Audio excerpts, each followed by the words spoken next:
Yo, what's good with it? Podcast. It's your boy Mac, you know what I'm saying? Your host of the show.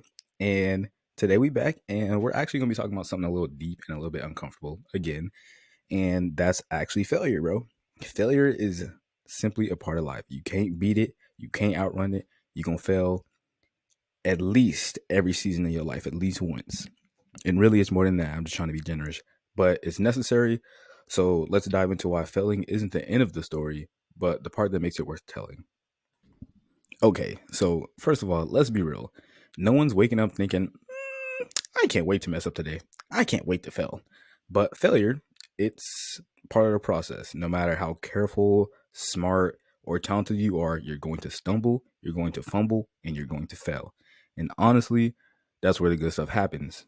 I think about it like every major success story has started off with some type of failure, doubt, or fear.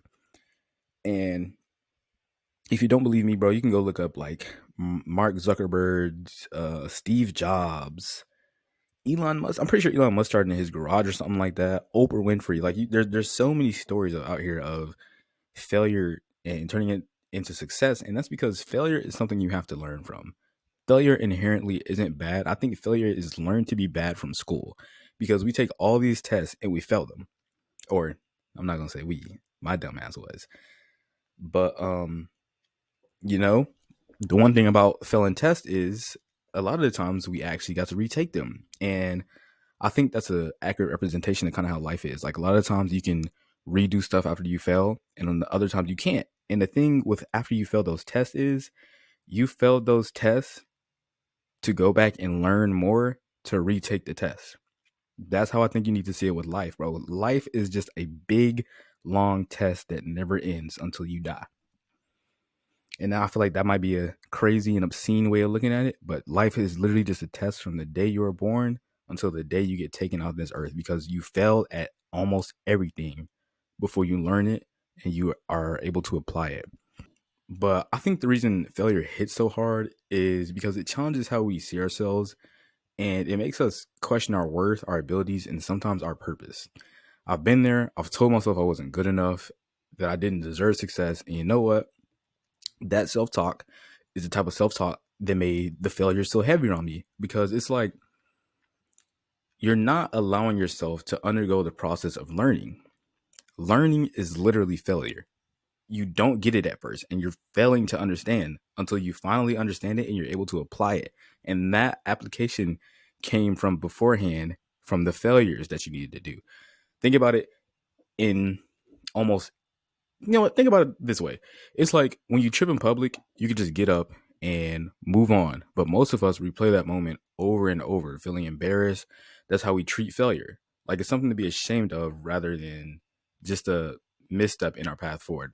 But what if we stopped seeing failure as the end and started seeing it as data? And I know this is some lame ass shit. This is a lame ass way to say this, but take it like this. Okay, that didn't work. What can I tweak?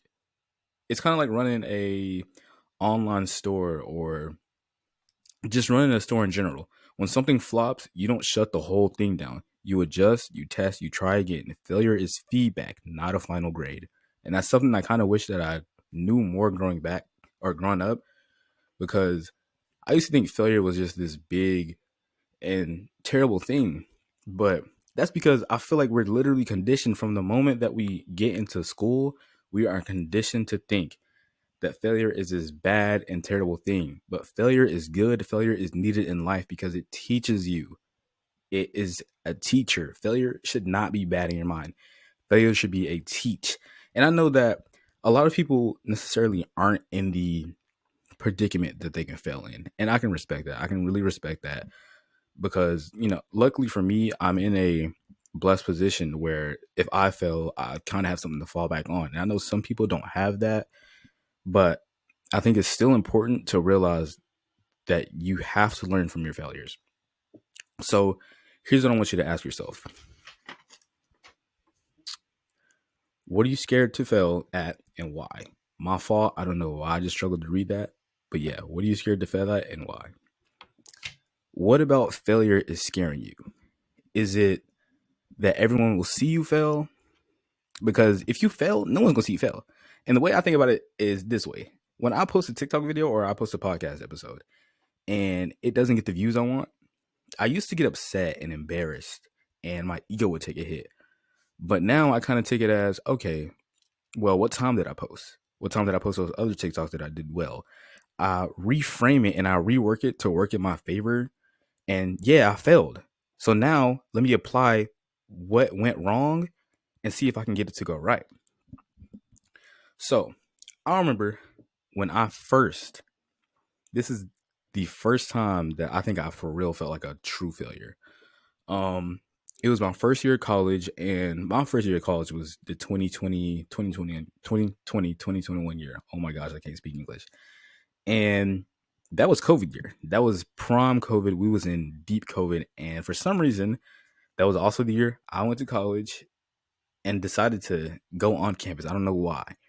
But the way our classes were set up was we would have, I think it was like A group, B group, and C group were a lot of my classes. And you'd basically go every other week. Like A group would go one Tuesday, and then B would go Thursday, and then C would be the next Tuesday. And then A would come around again the next Thursday. And that's kind of how my schedule was for all my classes that year. But it was like, it was hard. It was my first year in college. I was seeing this whole new world. I was seeing a lot of women. I was seeing a whole lot of stuff that I was just enjoying looking at. And I wasn't locked in on the books. And I couldn't get locked in on the books because it was so hard due to like just the circumstances. Because going to class every other week was not keeping me like enthralled in the books. But then I remember right before the second semester, so right before spring semester started, I get my grades back and I failed everything. I did not pass a single class, not one. And the next semester comes by again, and that same thing happens again. Except this semester, I had got broken up with, and it was just bad. And I think at this point, my GPA was like maybe a 2.2 or something like that. And I came into college with a 3.5, so it went down quick. And then the following semester, I actually failed again, and then I was put on academic probation. So the spring semester, I had to work my ass off to get off of academic probation, but I actually wasn't able to get off of academic probation. So then it felt like the whole world came crashing down on me, and I didn't know what to do. I had no idea what to do at all because I just felt like such a huge failure, and what I was doing wasn't working. And that's because I wasn't learning from the failures that I made beforehand. The failures that I made beforehand should have been a sign for me to be like, okay, you need to try something different because clearly what you're doing now is not working. And once I understood that, I kind of changed up my whole approach to school in general. Like, I just learned. I can't tell you anything specific, but I just learned from what wasn't working, and I tried something different until I found something that did work. And yeah, there was hella fails around upon that. There was fumbles, fails, stumbles, everything. It was not just one easy solution. No, I had to fail multiple times and continue teaching and learning what was right or what was going to help me succeed. And I think before you define a failure, you have to define what success is to you. Because there are some times where you fail and a failure could actually be a success. So I just think it's important to kind of define what success is and then define what failure is for yourself. So, how do you fail the right way? I'm going to tell you what worked for me. Feel it, but don't live there. It's okay to be upset. Just don't unpack and stay in that feeling, because if you stay in that feeling, you're going to be staying stuck. And you know what the one thing you can't do in this world is stay stuck. At the end of the day, the world is going to keep spinning. At the end of the day is going to end. And it's going to end with you in it or with you out of it. So you can't stay in that constant state of feeling it and living there. You have to move on. Number 2, reflect without judgment. Ask yourself what went wrong, but don't make it about your worth. The best way that I can explain this is we get a lot of our worth from outside validation, especially our parents, and when it comes to school and our grades. And I feel like you can't tie those two together because, first of all, a lot of people just aren't school people. They go to school to satisfy their parents or to satisfy whatever urge they feel is placed upon them. And that was kind of how it was with me because, like I said earlier, I'm blessed to be in the predicament I'm in. But a lot of the times I feel like I have to live up to this standard since my parents are so well off that I have to become well off. And whenever I would do bad in these things, I would judge myself and I would say, hey, you're never going to be them. You're never going to be successful. You're never going to be like them. And you know what? You're not. And that's okay because you have to find your own way. You have to be your own person. So you have to reflect on it without judging yourself too harshly. You have to realize that you are your own person with your own character who will find their own way in life, no matter how many times it takes and no matter how many times you fail.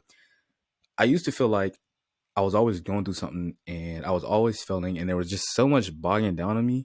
But what helped me out a lot was something that I think that my dad said it to me. He said that every storm comes to ooh, okay, that was just not English. Excuse me. He said that every storm comes to an end. And in the long ones, you get to choose when you pull out your umbrella and when you don't. And what he meant by that is obviously every storm comes to an end. So whatever you're going through, and it might have been something that was happening for a long time, it's gonna come to an end. And for the umbrella reference, that means you pick and choose what you react to. You pick and choose what you react to, what you learn from, and what actually counts as a failure. Number three, adjust and try again. Simple as that. Literally as simple as that.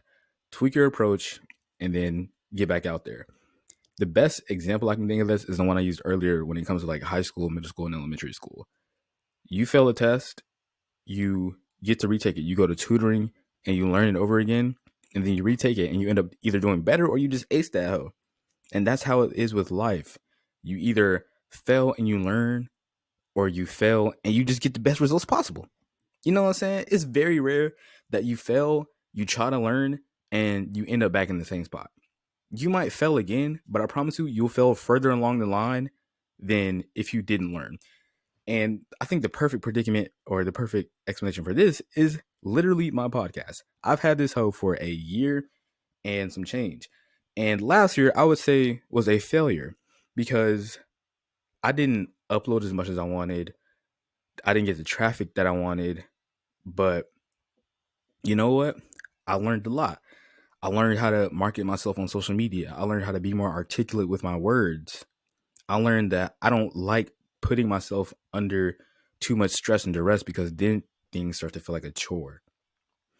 And I think it's important that you just realize that you have to adjust this stuff and try again until you find something that works for you. 4, celebrate the small wins. Even if you're not where you want to be, you have to recognize progress.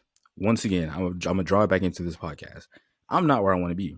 I wish more people would listen to me. I wish more people knew about me, I guess. But at the same time, I have to celebrate those wins. When I get 50 listeners, that's a win. That's 50 people that listened to me, downloaded what I said, and liked what I said.